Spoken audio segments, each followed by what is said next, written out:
We're back, and I hope you all had a nice lunch. We now have with us David Zock. David is one of the few professionally trained futurists on the planet. David has keynoted over 100 design conferences, including previous AIA Illinois conferences, has served on the AIA Wisconsin Board of Directors, and as public director of AIA National from 2010 to 2013. His presentation will explore why our future depends upon finding more of the unexpected connections between different clusters of dots that had turned into the well-worn licensed professions. If you connect enough seemingly disparate dots, new patterns and professions will emerge. He will focus on what's missing from the lives and works of architects, and will broach the topic of automation and the reasons why it's advancing so much. So now a big welcome to David Zock.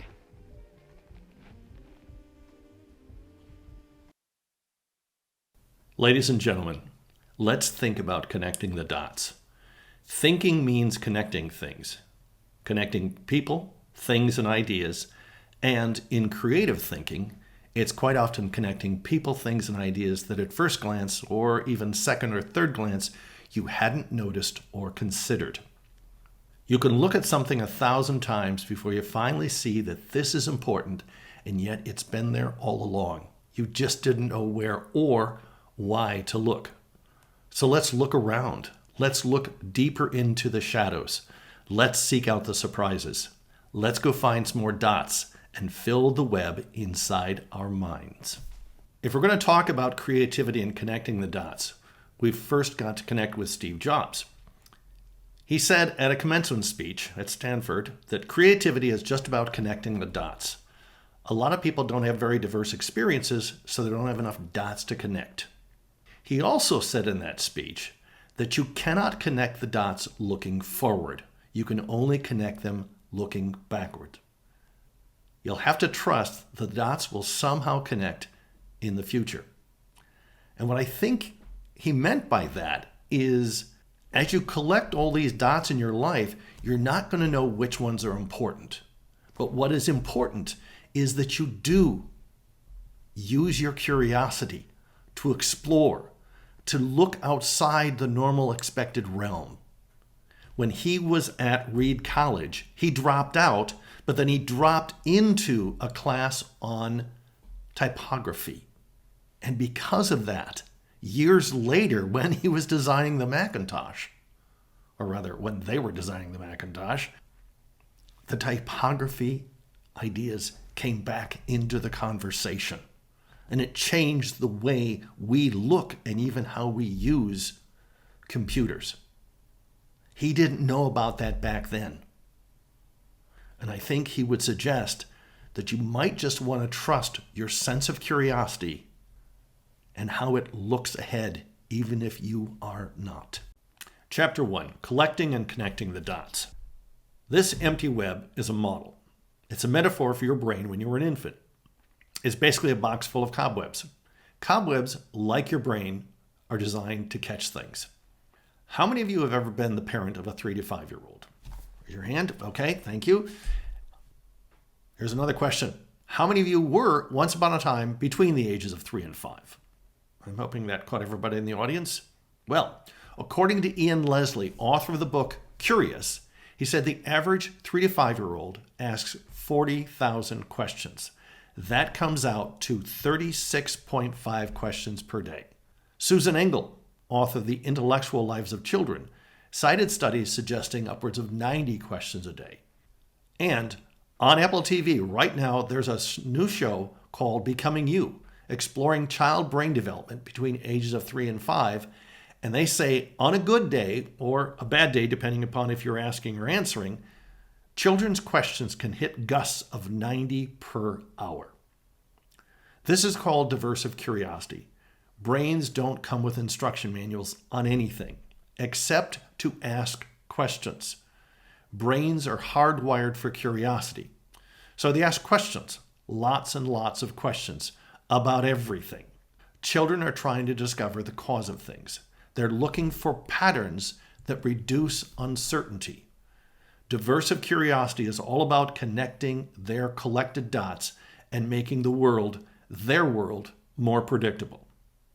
And small connections begin to emerge. Some are logical and enduring. Some are imaginative and absurd and might just become family stories that get told and told again about you or your siblings. The task of becoming a competent human being upon scientific, probably not parental examination, is quite fascinating because it is such a huge achievement. Other infant animals can be up and running in a matter of minutes. Edward Slingerland, author of the book Drunk, I'll talk about that book a little bit later, said our offspring, in comparison, are completely useless. The process by which they learn, again, with no instruction manual, is, well, in his words, young humans are spacey. And he describes his own experience of waiting at the door for a 4-year-old. They get halfway through tying their shoes and then forget what it is they're supposed to be doing, focusing instead on working a booger out of their nose or untying the other shoe they'd already managed to get on. You look away for a moment to check the time and then glance back to see that not only are the shoes not on, but for no conceivable reason, they've decided, ta-da, to take their pants off. His description of the pathway of shifting curiosity is incredibly frustrating until you stop to think about the immensity of the task to become a competent adult. Diversive curiosity is a task that should leave us, in retrospect and with a lot of patience, a bit in awe. Yes, other infant animals can be up and running within minutes because if they don't, they become somebody's dinner. But just by the age of 3, there's not another animal that comes even close to doing what a human child can do. In the Apple TV program Becoming You, they said the average child falls down 10,000 times before learning to walk. Other than when you, perhaps, were learning to walk, when was the last time that you tried and failed 10,000 times and kept going to achieve your goal? Diversive curiosity is how we learn about the world. It's filling up the web with lots and lots and lots of dots. Epistemic curiosity is how you develop competence in that world. You follow pathways of similar dots that have been connected through the millennia and find yourself drawn into a particular occupation, say architecture or medicine. This requires focus. You drill down into personal and occupational expertise. Epistemic curiosity also paradoxically requires a measure of ignorance. In order to focus, you have to ignore an awful lot of things. We have to put aside a lot of our diversive curiosity. It's almost as if we are putting aside playthings. It may seem a bit boring from the outside, but there are few better feelings than becoming competent at something you love. And the byproduct of such focus, if you're lucky and you're good, is mastery. It's how you become a professional. A timely question for the perhaps post-pandemic, economically uncertain year of 2022 is, what else is going to need your curiosity? Diversive curiosity is often frowned at in adults because it doesn't get the job done. But it is, however, necessary when the world dramatically changes and your diversive curiosity can be renewed to help you figure out what the real world or the real job is right here and now. A good way to think about that is when it comes to the future, we are all still essentially children, and diversive curiosity is a natural part of that. With any sort of curiosity, there's an admission of ignorance. Many people take delight in that. It's one of the reasons we love mysteries, because each time by the end of the story, we find out we've been fooled. And it's rather fun to be fooled once in a while. The shock of learning the truth exposes our ignorance, which cleverly gets knocked down by the surprise. Professionals with licenses don't tend to delight in ignorance. We have to show competence, but no matter who you are, there's resistance to the constancy of learning. We all want to coast at some point along the road of maturity, and the temptations of becoming mature in industry is always present in mature industries. Part of this is a reasonable and rational resistance against the fleeting fads that are sold as the latest trends. Beware of the profit motive behind the profit motive. Just because someone says you have to change because this is an inevitable future, you need to ask, if we do what they say, if we go along with their predictions, do they get rich? Do they gain power? You have to use your diversive curiosity to look a bit beneath the surface to discern their real motivations, and dig deep enough to get past your own confirmation bias that too easily dismisses evidence that simply makes you uncomfortable. So, how comfortable are you with 2x4s? Just take a look at one of the dots I labeled on the web. How curious are you, really, about 2x4s? Or do you already know enough?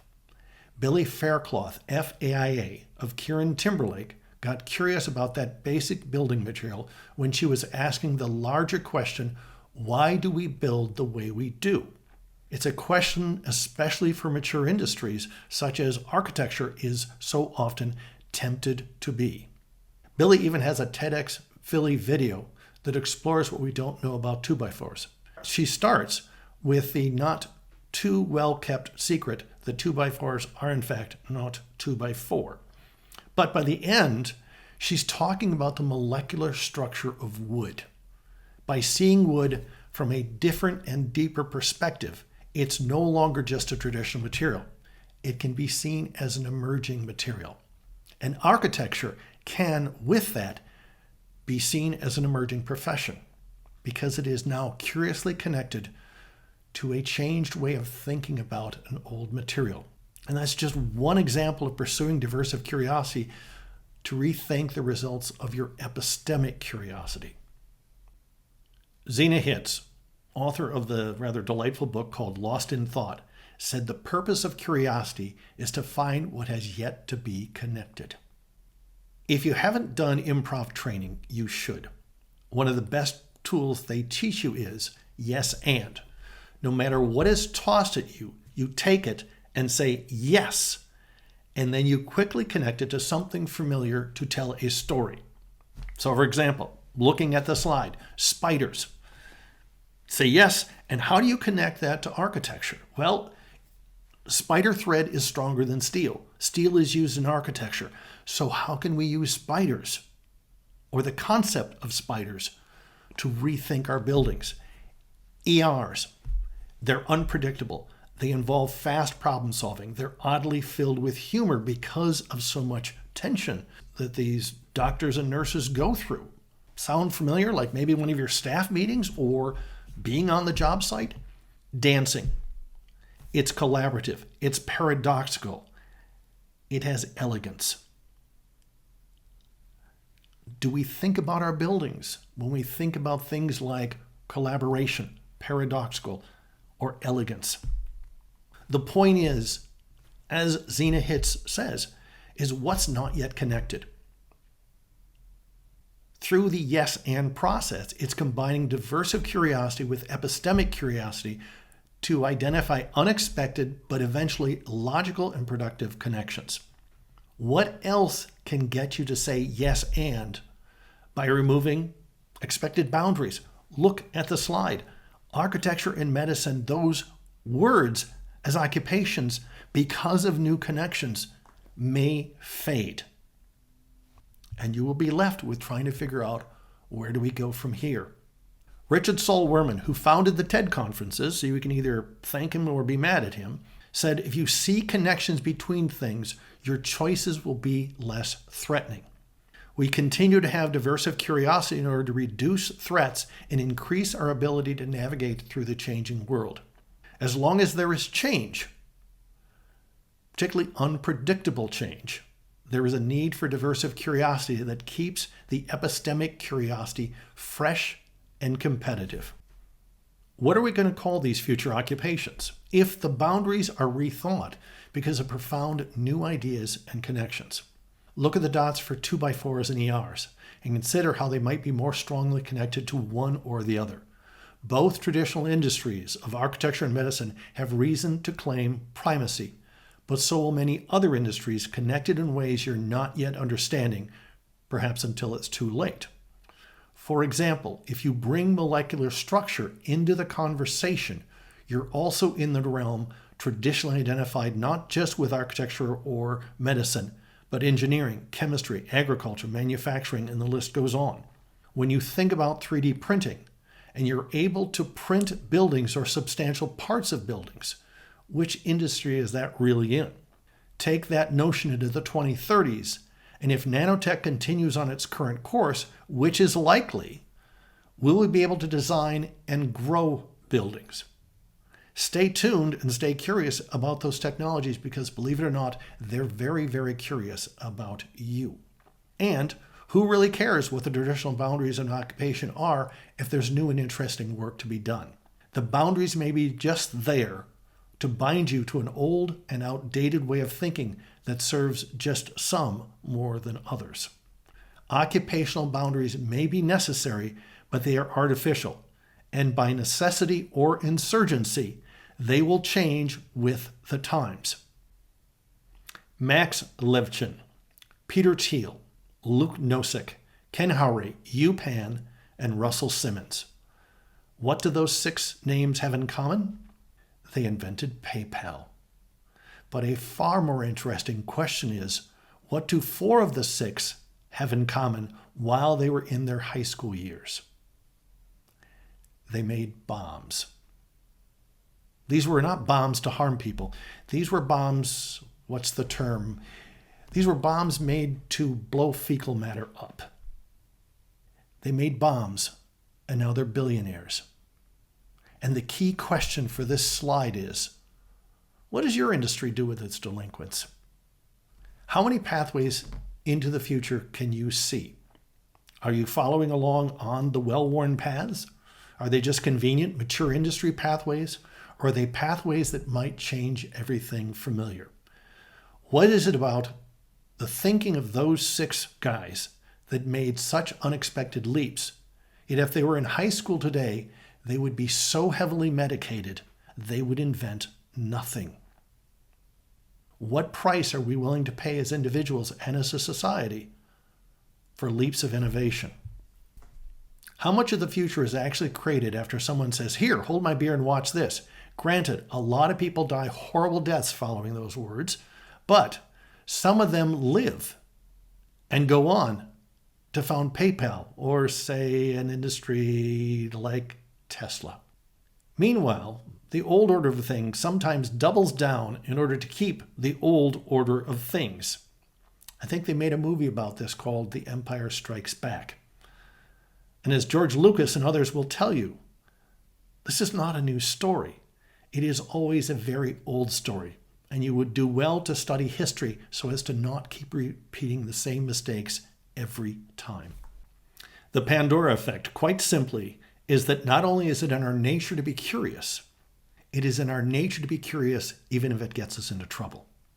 We want to reduce uncertainty, so we are driven to explore and learn, often ignoring both short-term and long-term costs.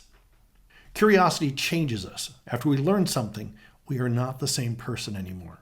When you gather all these dots and continue to collect and connect them, you become a different person. A lot of people are uncomfortable with such change because deeper down, too many of us believe that change is what other people need to do. I'm fine, you're the problem.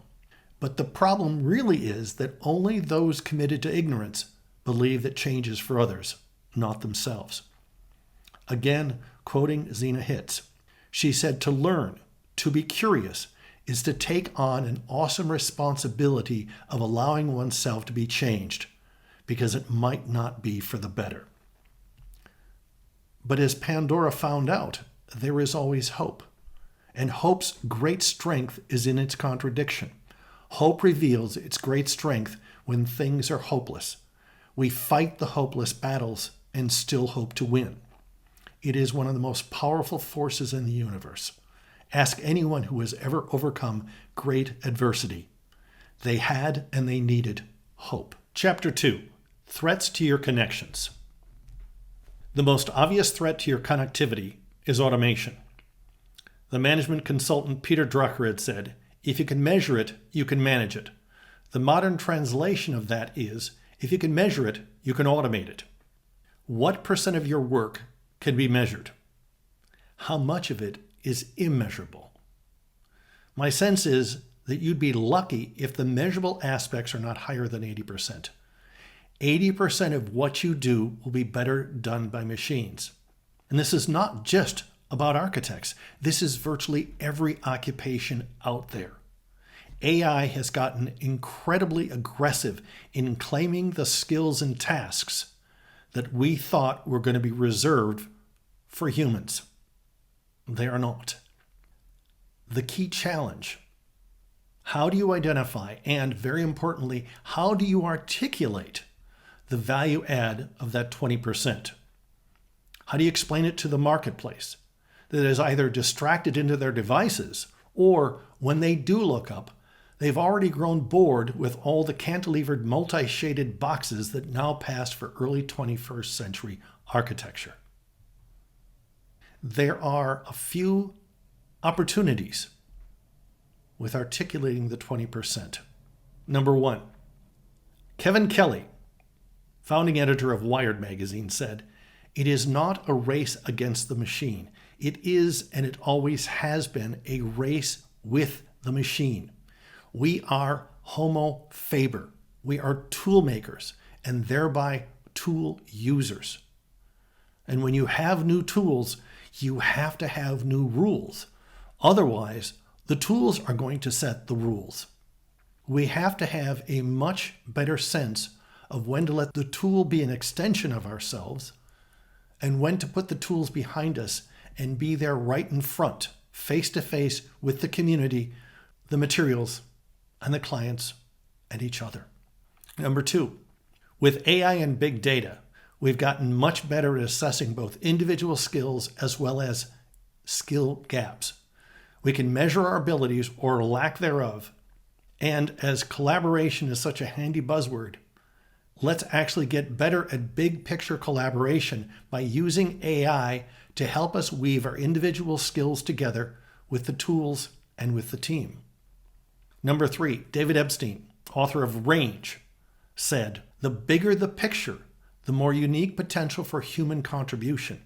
Our greatest strength is the exact opposite of narrow specialization. It is in the ability to integrate." So, addressing the question that's on the slide, can you automate architects? And the answer is no, not the good ones. But what will define a good architect when the apps have taken over most of your measurable technical skills? If you have not paid enough attention to the vagaries of automation, wait, let me rephrase that.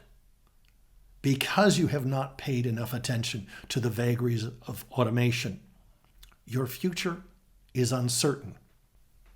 For non-architects, the immeasurable aspects of architecture have always been the most important, and therefore they cannot be defined just by architects.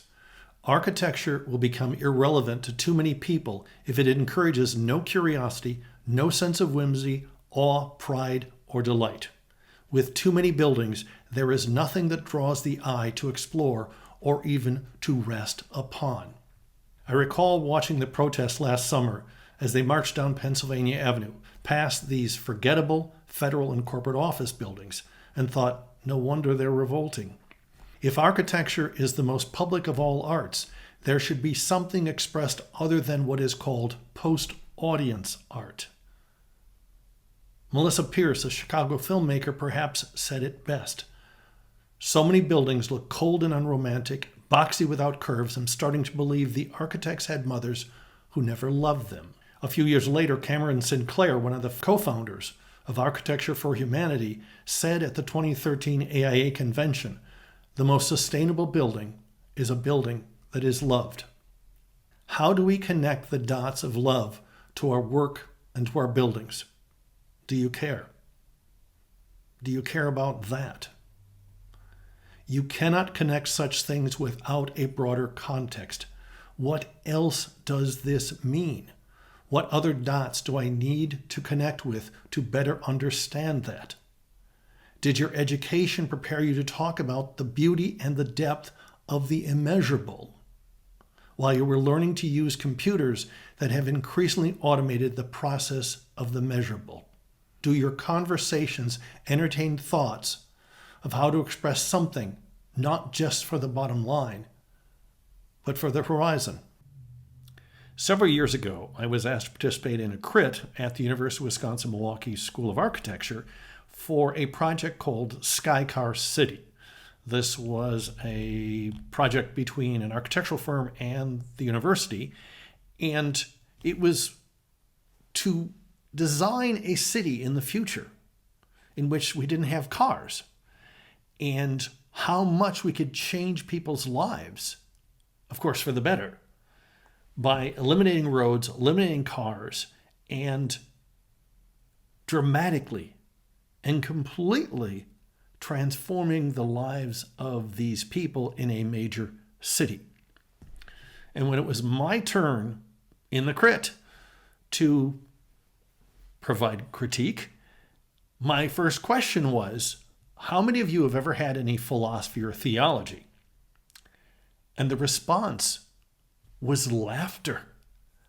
And kind of the weird thing was that it was sort of mostly deep-throated laughter, as in it was the faculty laughing. But my question to those students very much had to do with the idea of, how do you know that your efforts to do good will not cause greater harm in the future? What if your grand, well-educated solutions in the end only served you and the people who think like you, or, as mentioned earlier, just the bottom line? Philosophy and its sibling theology do not so much provide answers as they help us to ask and explore deep questions. They are tools for connecting ideas. They can give us frameworks for thinking. They invite us to not have to reinvent everything, because no matter what you have thought or felt, someone before you has almost certainly done the same. You can, as they say, stand upon the shoulders of giants and see farther. And in case you bristle at the suggestion of theology, I want to say that you can be a devout agnostic, but theologians can help you think about such deep and perhaps even troubling questions of, who are we? Why are we here? What does it mean to be human? What is our obligation to the other, even or especially if we've never even met them? What is our obligation to those not yet born or not even yet imagined? Asking such questions within guided conversations does mean that we can still dream big and we can take big risks. But philosophy and theology can help you to consider that we should not forget who is small and who will take the brunt of when we make no small plans. The science fiction writer William Gibson said, "The future is already here. It's just not evenly distributed." Well, thank heavens for that. A lot of ambitious people who have made predictions and planned for the future achieved a lot of that future, and a lot of it now sucks. They didn't have to worry about the long-term implications because they just worried about their bottom line and their reputation. In their isolation, they thought they were saving the future, but in fact they were messing with it without considering broader long-term implications. They were doing it without any sense of humility. Robert Moses, dismissing Jane Jacobs and her rallying a group of local residents to resist one of his schemes, was full of steam when he said that nobody is against this, nobody but a bunch of mothers. I suspect that if the future were a bit better distributed, mothers would have more to say about such grand plans. There might be more respect for a lot of little plans. In 2010, I heard Governor Brad Little of Idaho say that one of the great things about America is that here, small ideas are as important as big ideas. It might not yet quite be the truth for all, but it is what we wish were true, and we should make more plans to make it come true more often. Some comfort with the thoughts and the thinking within philosophy and theology can help make that happen. A friend of mine who teaches at the Milwaukee Institute of Art and Design found that his students were terribly afraid to fail because for the entirety of their lives, they had never been able to hide their mistakes. Social media provides examples every day that they too can be haunted and canceled for their sins, no matter when they might have been committed, or even if it wasn't a sin when they did it. The effect on the design class was there were few practical creative connections. They were afraid to trust and afraid to try. So he set up an assignment which everyone got an F, non-negotiable. Of course, if everyone got an F, it didn't really change anybody's grade, but at first there were cries it was wrong and unfair, even complaints to the dean and the president. But as he showed them that if it was okay to fail, they were also free to try something new. And that's when the fun started and the ideas started flowing. He said some of the best projects in the class came out of the F assignments. He also said that once they got a better understanding of the freedom to fail, they want to know if they could fail again. I think the point was also for them to learn to fail small and soon rather than too big and too late. The freedom to fail is vastly more important than the freedom to succeed. In many societies, you can succeed, but only within exact limitations. If you follow a predetermined path, the future is predictable, but mostly it's safe what's already here. Safe for the people who are already successful within those narrow confines. Sure, we do want a lot of the future to be predictable, but also recall that another word for predictable is boring. The freedom to try new things, to connect what has not yet been considered connectable, will result in a lot of failure. It also means the future is not limited to the past. It can be successful by being better, and we have the freedom to imagine what has never been imagined before. A free society is one that finds ways to forgive and even to forget. It's why so many people love the idea of the horizon. We can go over it and reinvent ourselves, try again and again, and when necessary, start anew. Social media that never forgets and never forgives is taking away that freedom from us all. Many immigrants are surprised that in America, we can take things back to the store. It's shocking to them that mistakes are not final. It's one of the reasons so many people want to come here, because the freedom to make mistakes and try again is so important to life, so important to a species that cannot help but make mistakes. Chapter 3, Opportunities for Connecting. When I was on the AIA National Board as a public director, I had also gotten to keynote several of the AIAS New Year's Eve forums and had become sort of an unofficial ambassador between the board and AIS. In the midst of this, as many of you remember in 2012, there was a slump in the profession, and such esteemed publications as The Daily Beast said that architecture was one of the worst college majors you could go into. And of course, the journalists took glee in this. The students in the profession did not. Anyway, I decided to survey AIS members and got several hundred responses to the question, if you don't become an architect, what else might you do? I then took their answers and pasted them into Wordle.net, which makes word clouds. The more a word was used in their collected answers, the bigger that word is in the cloud. Do any of those words kind of jump out at you? I think the students get the design is at the center. No matter what happens to the career, as explained by the pundits, journalists, or whomever, they will be designers. And design has always transcended the boundaries of architecture. Design is not just at the center of your profession, it's now at the center of the world. Everything can be connected to design, and more importantly, connected through design.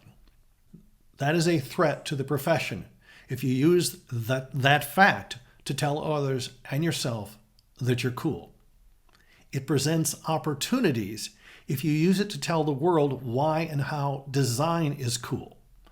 Design, not designers, is at the center.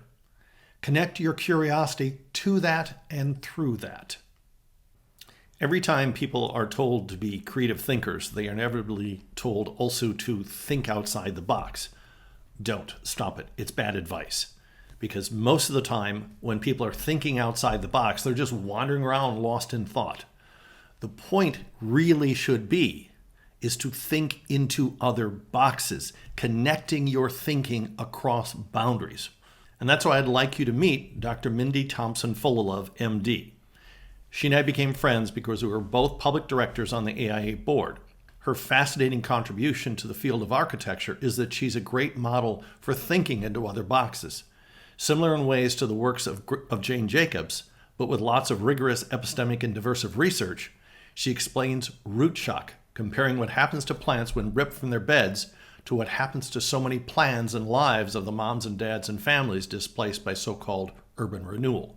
Connecting that box with medicine, her research followed the spread of disease and mortality to those from neighborhoods ripped apart. No matter plants or humans, you cut away our roots and we wither and often die too soon. In her new book, Main Street, How a City's Heart Connects Us All, she looks at the decline of local main streets and gives solid research on the re-strengthening of the vital centers of our towns and cities. Most impressive is her enduring sense of hope, because she has seen so much pain caused by ignorant and arrogant destruction, and it must seem to her, and to many of us, as a hopeless battle. But of course, she says hopeful things like, the web of main streets is deeper than the World Wide Web. Main streets are as old and as vital as civilization itself. She says main streets help us name and solve our problems. It's not a rejection of the World Wide Web. Her work seeks to have that tool be more appropriately connected to the brick and mortar and mortals who are part of Main Street communities. The thing about Main Streets is that when we are on our own Main Street, we are actually and actively thinking into other boxes in real life and real time. And we are sharing that vitality with our communities. The architect Juhani Pallasmaa, in his book The Thinking Hand, tells us how our brains are not just stuck up inside our heads, but include our hands. And that design suffers because we have too often reduced the brain's involvement in design to just fingertips, and too often just one fingertip. He said that the use of the computer has broken the sensual and tactile connection between imagination and the object of design. I think the future will be won or lost based on whether the professional class is willing to ever again get dirt under their fingernails and ink on their fingertips. In the 1980s and 90s, we got rid of almost all the shop classes in high school because of A, growing concern about liability, and B, everyone knew that the future was for knowledge workers. Everyone was going to go to college, or they were losers.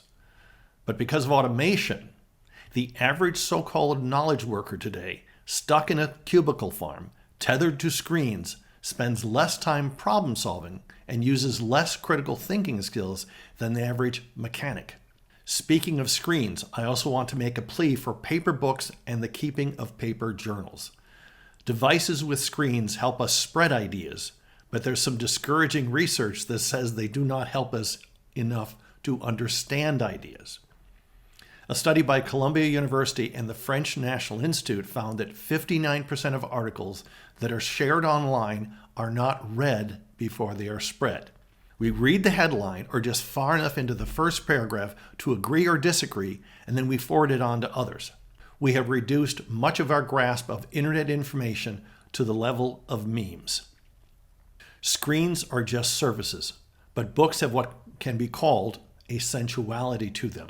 From the weight of the book to the texture of the paper, the brain in our hands also learns from books.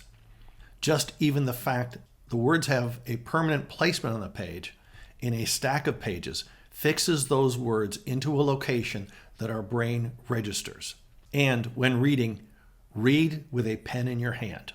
In 2014, Tim Parks wrote an article for the New York Review of Books entitled A Weapon for Readers. The article is nicely summarized this way. He said, "There is something predatory, cruel even, about a pen suspended over a text. Like a hawk over a field, it is on the lookout for something vulnerable. The mere fact of holding the pen poised for action changes our attitude to the text. We are no longer passive consumers of a monologue, but active participants in a dialogue. It means for you that a book is not really finished. You do not learn enough from a book until you have actively engaged with the author by underlining and annotating with pen in hand." Apologetics and paradox. These are a lot more simple than you might at first glance think. It is that you must learn to better defend what it is you believe.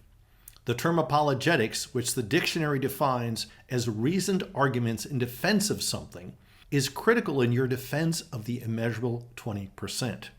If you believe in the importance of design and architecture, but can't explain it to a non-architect, then you really don't understand design and architecture. While speaking at a university down in the Southwest, it will remain nameless, I also was asked to participate in a crit.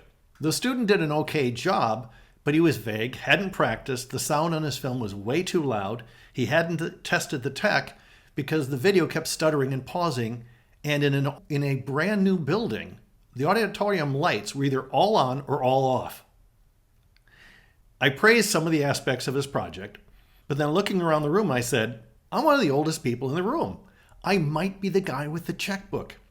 And with all of those problems that interfered with my understanding your message, I gently asked him, if you pissed me off, why would I write a check to you? And at that point, one of the professors stood up, turned to me and said, we teach design, not sales. Let me translate that for you. We don't really teach design here. We teach post-audience architecture. And who exactly let you in the building? I have been shocked at how little attention has been given to presentation skills at schools and even at national AIA events. What I wanted to see at convention is a bit less obsession with HSW and a bit more emphasis on presentation, listening, essay writing, letters to the editor, poetry, videography, debate, conversations about beauty, even drawing, for crying out loud. It's the one skill you have that I'm jealous of, and it happens to be the skill many of you are giving away to machines. It's one of your best tools for communicating that can express something that screens and printouts cannot. It is an expression of who you are. One of the best ways to understand something is to study the paradoxes about it and know how and why they are connected.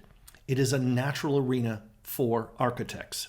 Form and function, art and science, light and shadow, strength and beauty. The list goes on. To be a good architect, you need to have a sense of how these paradoxical things play with each other, how they balance, how they struggle with each other, and how to explain any of that to those who don't yet understand the interplay of paradox. Junichiro Tanizaki, a Japanese novelist, wrote in praise of shadows back in the 1930s, and the most brilliant line in the essay is that were it not for shadows, there would be no beauty. That is a beautiful description of paradox. Study paradox and use it to help your clients and community understand the future value of what it is that you do, the human architect can do. Apologetics and paradox are essential to knowing how to offer the immeasurable 20% to the marketplace and to the world. The pandemic has broken too many of us. But because we are often still separate, we don't yet see it. But you can certainly feel it. It feels like we are falling apart and the center will not hold. We are not meant to be alone. We are meant to take risks. We need to come back together to share time and stories and celebrate who we are and want to become. And in the spirit of the Japanese art of kintsugi, make repairs to ourselves and the Institute, repairs that often look like spider webs, adding strength, interest, and beauty to who we are because of the repairs. In kintsugi, what had been broken is not hidden, but even perhaps celebrated because we have brought an imperfect thing back together and restored it to still be a part of the future. We forgive ourselves, we forgive others, and we repair the breach. These last 4 dots will help you make the repairs. Number 1, go out for lunch or dinner. Go with friends and or coworkers. Abandon your offices. Turn away from your screens. We need to recognize that it is way too easy to make work the center of our lives, to the point where too many of us do not have much more than just work. Like our devices, workplaces are being designed in such a way that you do not need to leave or ever turn away. In a word, we are working to make work just as addictive as our screens. Give your minds a break. Give your heart a lift. When you break bread, you break barriers. Number 2, spice. Bring it. Cook with it. Play with it. Add a touch of it to your personality. Be an individual in the middle of a history and a future. Spices are about being in the moment, but bringing with you all of your history and future, sharing it with others in the here and now. We think too little of the momentary and too much of plans and trends.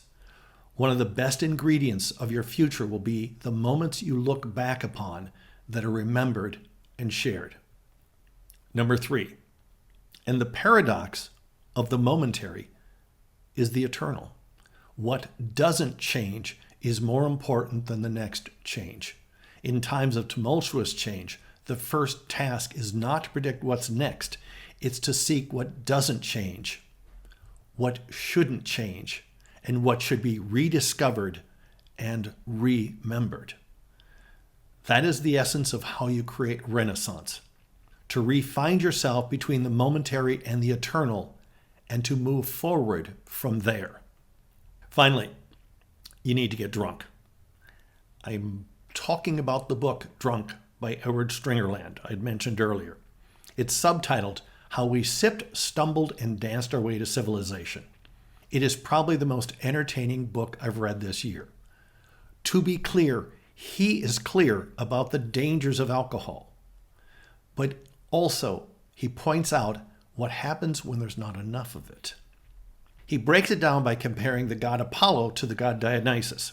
Apollo is the prefrontal cortex. It's the part of the brain that reasons, measures, and builds. It's the part of the brain that gets the job done. It created civilization. But we are not meant to be ruled just by reason and order. Playfulness, especially away from work, must be welcomed back into our lives. The god Dionysus is the fun one. He likes to play. He likes to talk. He likes to party. Dionysus is the one who lets his hair down, lets off some steam, and makes friends. And with enough drink, even forgives and befriends his enemies. He is literally and figuratively the life of the party. Apollo hates him. Apollo wants us to increase the number of HSW credits. Dionysus wants us to learn a bit more poetry, because we need poetic buildings. We will look up once or twice at the completely computer-designed, completely measurable buildings, but only the immeasurable, poetic, enchanted buildings will have us look up and feel alive and want to share that moment with others, because those are the buildings we will love and protect. We need more reasons to love our neighborhoods and our skylines. If we are to love more of our buildings, then we also need romance. We need enchantment. We need to dance with our troubles and our adventures. We can't do it if the prefrontal cortex is always in charge. Dionysus needs to be invited back into the profession. Apollo needs a timeout. I am not saying that members of the AIA must get a little drunk once in a while, but breaking bread and camaraderie are essential to the health of a healthy organization. All the while, we consciously keep each other in check to not overdo it. I am saying the institution, the AIA, needs to get drunk. It needs to be more playful, less concerned with credits, and more concerned that its members have well-rounded lives away from their screens. It needs to be at least 20% Dionysus. It needs to show its members and the world that it's just as concerned about the immeasurable 20% as it is about the all-too measurable 80%. Cheers.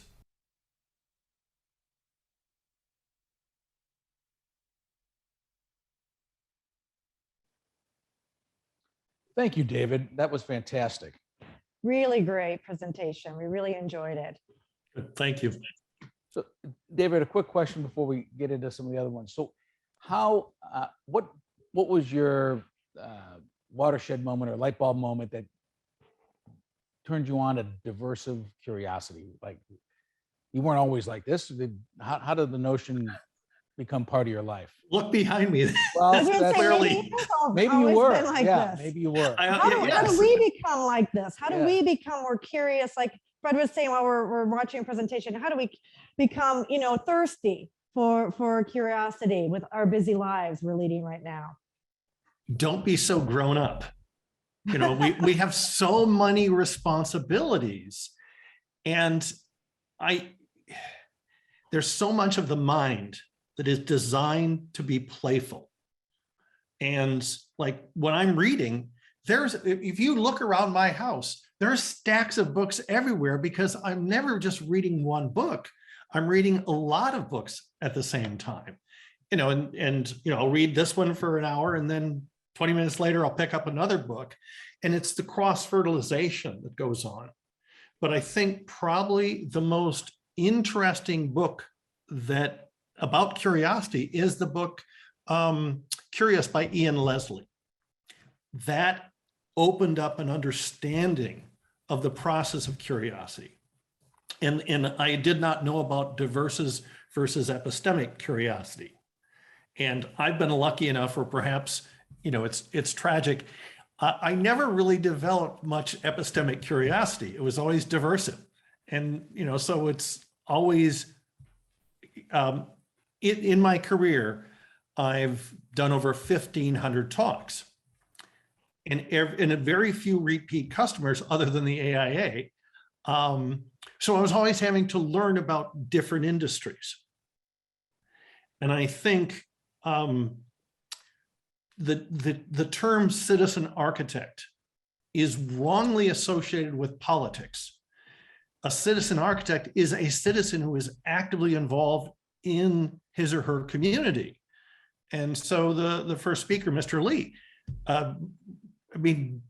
genuine evidence of being actively involved with individuals, with sort of the nitty-gritty of daily life. That to me it helps you become more curious because you're there with people. Yeah. So many things. I was taking notes of some little statements, the fact that curiosity equals that emerging professional. The comment, the most sustainable building is a building that is loved. That I've never heard that before. That was pretty cool. But it's evident when you look around the world, the things, why do we love those things? Yeah. And then real quick, before we go to there's a question on the screen that you can probably see it, but what was the name of that last book? Is it How to Get Drunk, or? It's called Drunk. How we sip, danced, and stumbled our way into civilization. Okay. He's an English author. So throughout the whole book, there's this dry sense of English humor where you're reading along in a sort of a scholarly statement, and all of a sudden I'm bursting out laughing because of how he twists things around or connects them. Yeah. Well, I think we do have a question. Can you see that on your screen? There's a couple. Yeah, there's a couple. So pick a question. We can't really read the detail. It's too far away. Okay. You've given us a lot to consider to begin. What 2 or 3 things should we do or change immediately? And I think one of those is to be more physically involved with the work. We spend way too much in our offices. And this isn't just architects, this is every occupation. We become glued to our screens, but to be physically out there in the environment with other people. The book by Dr. Mindy Philolov on Main Streets. I'm about 1/3 of the way into it right now. And it's just fascinating that how incredibly important that is in terms of our constant interactions with the unexpected or with the traditional. But you really become connected when you're out and physically in your environments. There's another one up there. Why don't you feel that one? Okay. You know our profession pretty well, and I assume you speak to other groups and professions. Do you see different approaches to curiosity and creativity across them? Yes. I think architects are more curious than a lot of professions. I mean, the fact that I've spoken to so many different components in the industry, as well as, getting on the boards, there's a curiosity that's in place there. I don't find it as much as like in the medical field, because there's immediate sort of life and death situations that quite often, so they are so focused in on being authoritative. My fear is that a lot of architects are losing that, and that word cloud that I showed, which I did for the students, I also then asked the same question of the board of directors, and that was about 50 people. And what do you suppose was the prominent word or activity that came out of the board? And these are acting, licensed professionals, so they are architects. What would you think? Well, I would hope that it would be the same word, but it's probably not by the way you're teasing it. It's close. Is it? Is it designer? Artist. Oh, artist. And I think that because technology is forcing us to be so focused on quicker, faster, cheaper, and the computer doesn't really, I think, let us be as artistic as we would like to be. And so that would be a really interesting challenge of how do we bring more of that, either with or despite the technology. Do we have another question up there? Or is that the last one?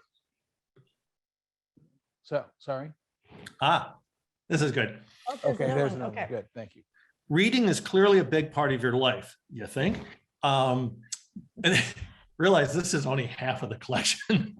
What is your process for discovering new books and choosing what to read? Physically going into bookstores.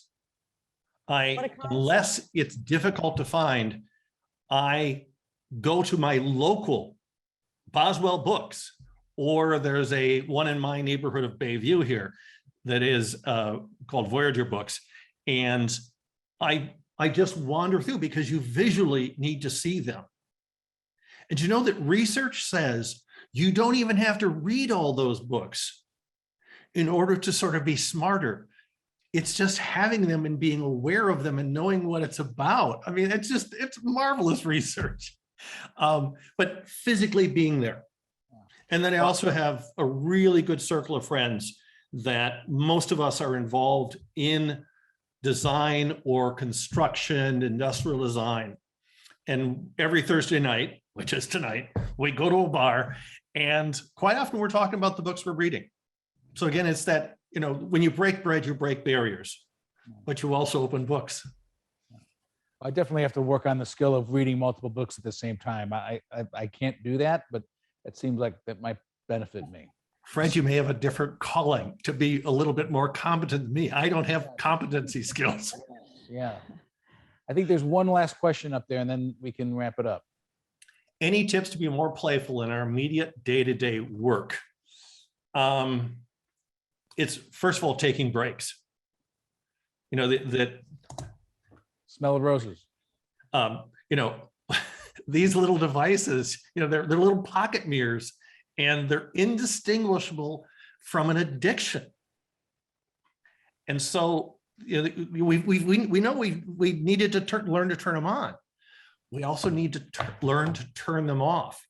My main computer here, I have to actually sort of hunt to get to either the messages, for text and an email. So I shut it off. I try not to go on the web. And I think it's seek first to understand before being understood. That concept. So we're quite often very interested in wanting to share with others, what we're all about. Spend more time listening, and then almost approach it as if it were a child, that what's being offered, the conversation is a little bit of a plaything, and have little reminders of when you were a child. That little book there, this is the first book that I ever bought. Was 35 cents. I think I was in second grade, and how it managed to survive. But I keep that in the background on call. So if I see myself, I'm like, yeah, you got a child's book up there. You're a kid. Right. Fantastic. That's awesome. Well, Well, thank you yeah, so thank you, much, David. David. It's really been great chatting with you. And again, the presentation is great. And if you happen to miss some of that, it is going to be on our website. We are going to have, this is recorded all day today. So all the content you will have, and we'll be sending out hopefully next week, on where you can find it on our website. So Nice. thank you again. Nice to meet you, David. All right, Stacey, Fred, thank you.